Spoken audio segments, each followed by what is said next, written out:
Hello అండి. కాళ్ళు పులుసు చేశాను. దీన్ని పాయ అని కూడా అంటారు. మీకెలా ఇష్టం అంటే రైస్ తోటా, పరాటా తోటి, ఇడ్లీ తోట. చాలా మంది ఇడ్లీతో కూడా తింటారంట. నేనెప్పుడు ట్రై చేయలే. ఈసారి ఎప్పుడైనా ట్రై చేయాలి. ఇక్కడ చూసారు కదా! ఈ మసాలాలన్నీ వేసి మిక్సీ చేసేయాలి. నేను ఎక్కువ మసాలాలు కూడా వేయను. చాలా తక్కువ వేస్తాను.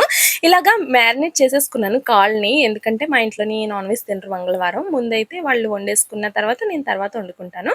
వాళ్ళు వంట అయిపోయిన తర్వాత ఈలోగా నేనైతే ఇది మ్యారినేట్ చేసి ఫ్రిడ్జ్‌లో పెట్టేసాను. ఫస్ట్ అయితే మనం ఆయిల్ వేసుకొని మనం మిక్సీ చేసిన మొత్తాన్ని ఫ్రై చేసి ఇది కాళ్ళు కూడా వేసేసాను. కొన్ని ఆకులేసుకున్నాను. 2 వేసేసి ఉప్పు, కారం వేసుకున్నా. మ్యారినేట్ చేసినప్పుడు ఆల్రెడీ వేసాను కాబట్టి చాలా తక్కువ వేసాను. 1 కప్ వాటర్‌కి 1 కప్ చింతపండు గుజ్జు వేసుకోవాలి. మరీ ఎక్కువ చింతపండు గుజ్జు వేయకూడదు. పుల్లగా ఉంటే తినబుద్దెయ్యదు. అంతే అసలు 5-6 విజిల్స్ వచ్చే వరకు అంటే కుక్ చేసుకుంటే సరిపోద్ది.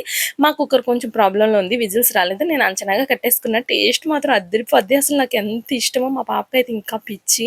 ముక్కలేనిదే ముద్ద దిగదు దానికైతే. వెజ్ అయితే అస్సలు తినదు. ఇలాంటివి అయితే అబ్బో! ముందే అసలు వండుతున్నప్పుడే మమ్మీ ఆకలి, మమ్మీ ఆకలి అని అంటది. అసలంత పిచ్చి. చాలా బావుండిద్ది. మీకెలా ఇష్టమో కామెంట్ చేయండి.